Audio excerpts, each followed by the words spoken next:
I'm Nathaniel Smith, and today I figured I'd do something different. I just figured I'd be talking about what I've been reading now. So I've only been, I read one book at a time. I'm just trying to get through one book, and if I can't get through it, I'll skip it occasionally. But for most part, I try to read through the whole thing and just do one book at a time. That's just how I read. I don't think I talked about that before. But anyways, I figured I'd talk to you about this crazy book that I found. Like, I don't think I don't think you know about this book. I don't think anyone does.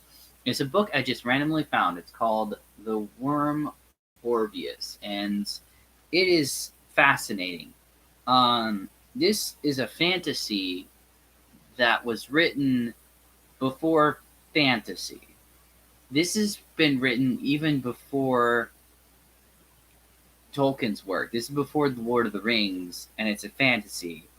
But you know, it's a mature sort of adult fantasy, rich world building, all that jazz, written in the 20s, which is really interesting. And what's even more interesting is the way that it's written. Um, it's written like a Shakespearean play. Well, sort of. The dialogue is completely written in that sort of pentamic diameter, however the fuck you pronounce it. The sort of poetic rhythms that Shakespeare used throughout his works. And this is kind of written in sort of in that same style, and it's really interesting to say the least. I'm gonna try and push through and go through the whole book to see where it goes, but I gotta admit it's actually harder to read than Shakespeare, and that's it comes as someone who's read all of Shakespeare's work, and it's hard for me. I think the reason why is a couple of reasons. One, I'm used to reading Shakespeare's works in a sort of play-like style, but this is written like a novel. So you get thick blocks of text on the descriptions, which you wouldn't have had in the plays. The plays would tell you they're out in the forest, or they're out in the castle, or something like that in a pretty clear direction, and then character speaks. And sometimes they give further flourishes of where they're at with a sort of like a narrator or something like that. This is like there's just thick descriptions in the same vein. Let me try and read a bit of one. Now they stood ready, and the red Foliot made a sign with his hand, and the cymbals clashed for the first bout. At the clash, the two champions advanced and clasped one another with their strong arms, each with their right arm below and left arm above the other's shoulder, until the flesh shrank beneath the might of their arms that were as brazen bands. They swayed a little this way and that, as great trees swaying in a storm, their legs planted firmly so that they seemed to grow out of the ground like the trunks of oak trees. And that's not even talking about the dialogue. Olgoris 11th, most glorious king of Witchland, and O Lord Godfrey Bluesko, captain of the hosts of Damonland. It is compact betwixt you, and made fast by mighty oaths, whereof I, the red Foliot, am keeper, that ye shall wrestle threefolds together on these conditions, namely, that if Gorus the king be victorious, then hath he that glory, and withal full liberty to enforce with the sword his claims of lordship over many mountain Damonland. But if victory fall to the Lord Godfrey Bluesko, then shall the Daemons let the witches abide in peace, and they them, and the witches shall forswear for ever their claims of lordship over the demons. And you, O king, and you, old Godfrey Bluesko, are likewise bound by oath to wrestle fairly, and to abide by the ruling of me, the red Foliot, whom ye are consent to choose as your umpire, and I do swear to judge justly between you, and the laws of your wrestling are they that neither shall strangle their adversary with his hands, nor bite him, nor claw, nor scratch his flesh, nor poach out his eyes, nor smite him with his fists, nor do any other unfair thing against him, but in all other respects ye shall wrestle freely together,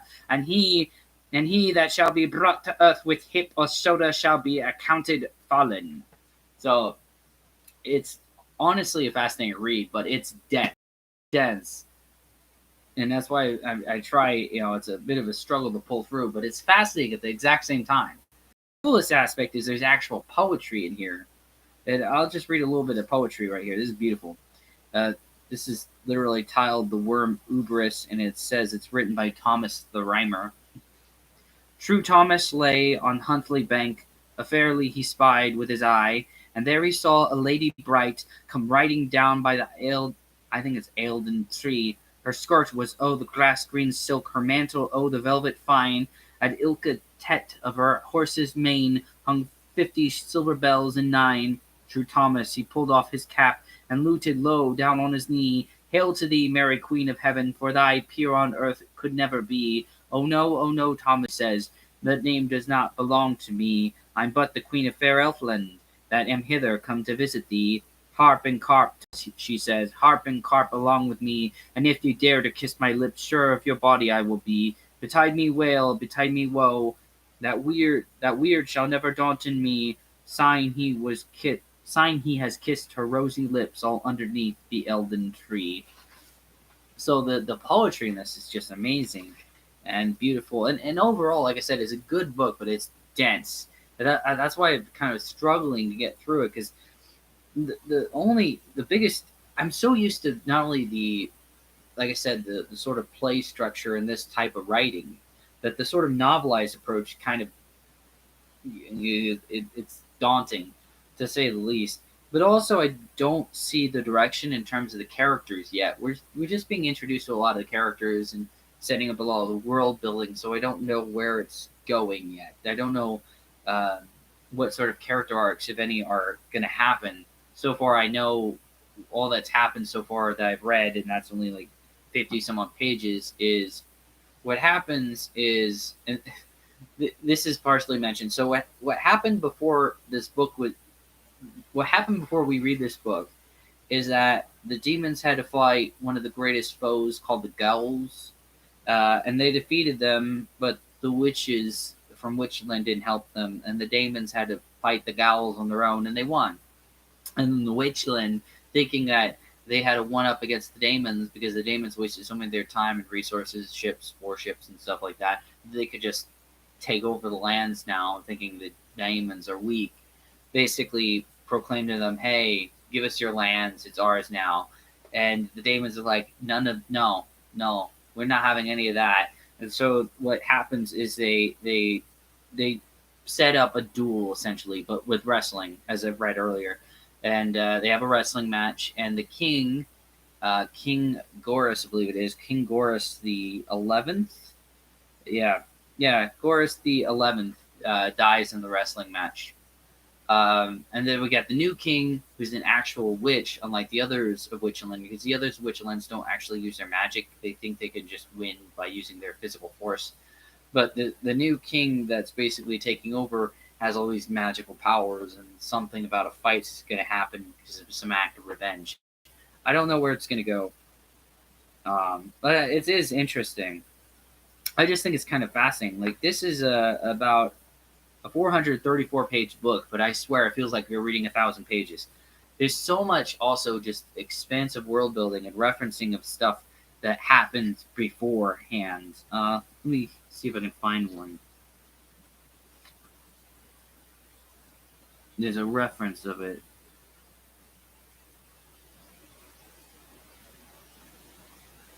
Oh, let me see. I read it not too far ago. Uh,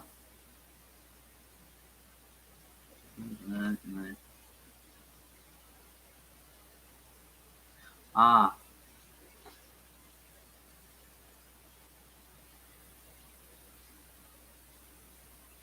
so have I a certain lore which lighteth me in the outer court of the secret temple of Gramer, and art forbid, albeit I have not peered within that temple, and by my philosophy, no, I don't think that's it. There's a big reference, one of the good reference of dialogue talking about like past world building. I'm trying to find it. Mm-hmm. Maybe it was here. Hmm.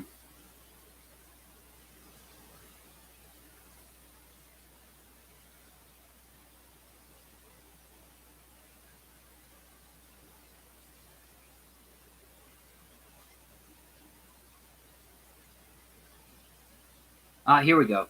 I have seen in the southern seas by the light of Agenair and Canopus, giant seahorses battling with eight-legged cuttlefishes in the whirlpools of the Corsh. Yet was I unafraid. I was in the isle of Chaonia when the fires of the pit brast forth in that isle, and split it as a man's skull is split with an axe, and the green gulfs of the sea swallowed the isle, and the stench and the steam hung in the air for days, where the burning rock and the earth had sizzled in the ocean, yet I was unafraid. Also was I with Gaslark in the flight out of Zajjokra, when the Gauls took the palace over our heads, and Pultons walked in the halls in broad daylight, and the Gauls conjured the sun out of heaven. Yet I was unafraid, and for 30 days and 30 nights I wandered alone on the face of Morona and the upper Impland, where scarce a living soul hath been, and there the evil wights that people the air, that desert dogged my steps, gibbered at me in darkness. Yet was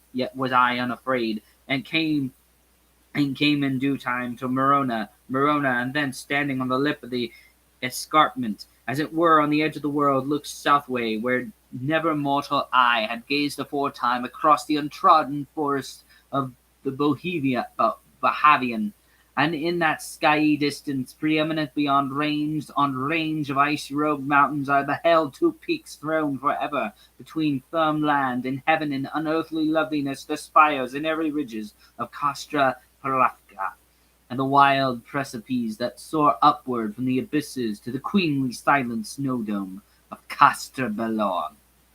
So you see, there's all this rich world building in that sort of language of Shakespeare's time, Elizabethan or Jacobean time, as you would put it. So it's honestly a fascinating work, but I can easily understand it's not it's a read that'll take time, but I think it is worth it. I think it's just fascinating the sort of rich world building that E.R. Edison made in this book. Here I ride swift steed. Yeah, excuse me. Here I ride swift steed, his flank flecked with rime. Rain from his mane drips, horse mighty for harm. Flames flare at each end. Gal glows in the mist. So fares it with the Flosie's reeds. As this flaming brand flies, and so fares it with Flosie's reeds. As this flaming brand flies. Mind you, I'm just reading like the first 50 or so pages of it.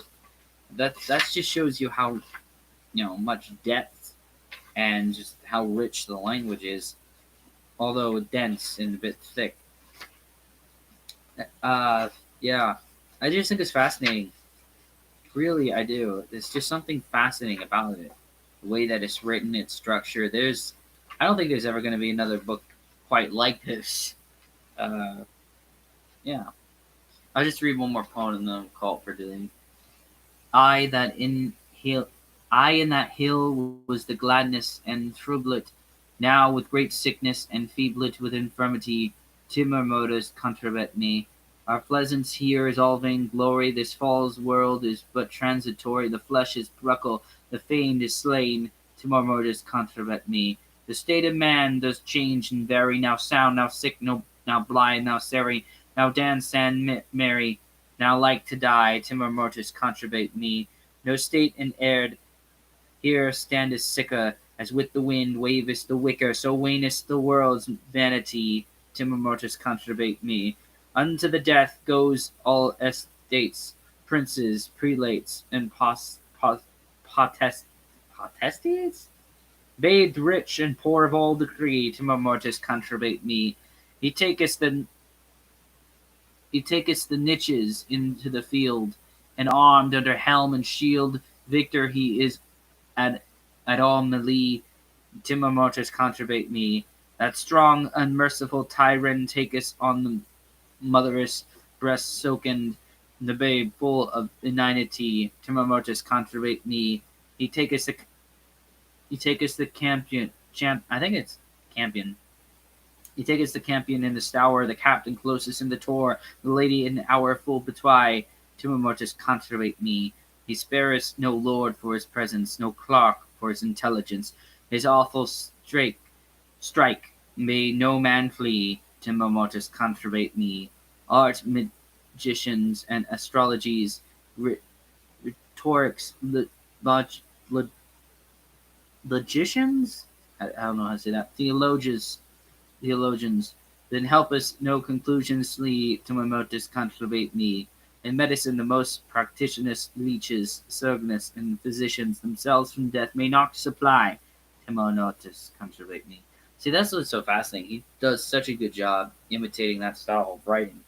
I'm honestly impressed by it. Uh, but it is very thick, and it does take time, I think. And that's coming from someone who's, like I said, read Shakespeare's work, because it's, seeing in a novelized form is different, especially with the descriptions. Yeah, still fascinating. I'll try to pull through and read the whole thing and review it if I can, but I don't know. It's pretty thick, despite being only 400 pages. Yeah, it can. Anyways, there's a lot there, despite how little there is, technically speaking. They pack a lot with a little. Anyways, yeah, that's all I'm gonna say for now. See you later. Bye. Bye. Bye. Bye.